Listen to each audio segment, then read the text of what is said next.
High friends, welcome to Vaishnav property. ನೋಡಿ, ರೋಡ್ಗೆ access ಆದಂಗೆ 3 ಎಕರೆ 10 ಗುಂಟೆ ಒಂದು ಅಗ್ರಿಕಲ್ಚರ್ ಲ್ಯಾಂಡ್ ಬಂದಿದೆ. ಇದು ನಿಮಗೆ ಮೈಸೂರಿಂದ 55 ಕಿಲೋಮೀಟ್ರ್ ಆಗುತ್ತೆ ಮತ್ತು ನಂಜನಗೂಡಿಂದ 40 ಕಿಲೋಮೀಟ್ರ್ ಆಗುತ್ತೆ. ಚಾಮರಾಜನಗರ ರಿಜಿಸ್ಟ್ರೇಷನ್ ಬರೋ ಅಂಥ ಲ್ಯಾಂಡು. 3 ಎಕರೆ 10 ಗುಂಟೆ ಬರುತ್ತೆ, ಜನರಲ್ ಕ್ಯಾಟಗರಿ ಬರುತ್ತೆ ಮತ್ತು ವಿಲೇಜಿಂದ ನಿಮಗೆ ವಾಕಬಲ್ ಡಿಸ್ಟೆನ್ಸ್ ಇದೆ. ವಿಲೇಜಿಂದ ಒಂದು 250 ಮೀಟರ್ಸ್ ಆಗುತ್ತೆ ಅಷ್ಟೇ. ಏನು ತೋರಿಸೋನಲ್ಲ ರೋಡ್, ಅದು ನಿಮಗೆ ತಾರ್ ರೋಡಿಂದ ಜಸ್ಟ್ ಒಂದು 50 ಮೀಟರ್ಸ್ ಆಗುತ್ತೆ ಅಷ್ಟೇ. ತಾರ್ ರೋಡ್ಗೂ ಹತ್ತಿರದಲ್ಲಿರೋಂಥ ಲ್ಯಾಂಡು, ವಿಲೇಜ್ ಪಕ್ಕದಲ್ಲೇ ಇದೆ. ಆಲ್ರೆಡಿ ಫಲ ಬಿಡೋ ಅಂಥ ಮರಗಳು ಒಂದು 80 ಇದೆ. ಒಂದು 120 ತೆಂಗಿನ ಸಸಿ ಹಾಕಿದ್ದಾರೆ. ಅಂದರೆ ಒಂದು 2-3 ಇಯರ್ಸ್ ಆಗಿದೆ ತೆಂಗಿನ ಸಸಿ ಹಾಕಿ. ರೆಡ್ ಸಾಯಿಲ್ ಬರುತ್ತೆ ಮತ್ತು ಒಂದು ಬೋರ್ವೆಲ್ ಇದೆ.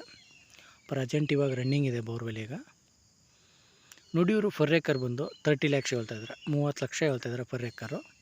ನೆಗೋಷಿಯೇಬಲ್ ಆಗುತ್ತೆ. ಇಂಟ್ರೆಸ್ಟ್ ಇದ್ದರೆ ಕೆಳಗಡೆ ನಂಬರ್ ಕೊಟ್ಟಿರ್ತೀನಿ, ಕಾಲ್ ಮಾಡಿ. ವೈಷ್ಣವ್ ಪ್ರಾಪರ್ಟೀಸ್ ಕಡೆಯಿಂದ ಒಂದೊಳ್ಳೆ ಬೆಸ್ಟ್ ಪ್ರೈಸಲ್ಲಿ ಮಾಡ್ಕೊಡೋಣ. ಲ್ಯಾಂಡ್ಗೆ ಒಂದು ಸಲ ವಿಸಿಟ್ ಮಾಡಿ, ತುಂಬ ಚೆನ್ನಾಗಿದೆ ಲ್ಯಾಂಡು. ವೀಡಿಯೋ ಇಷ್ಟ ಆದರೆ ಲೈಕ್ ಆ್ಯಂಡ್ ಸಬ್ಸ್ಕ್ರೈಬ್ ಮಾಡಿ. Okay, thank you friends.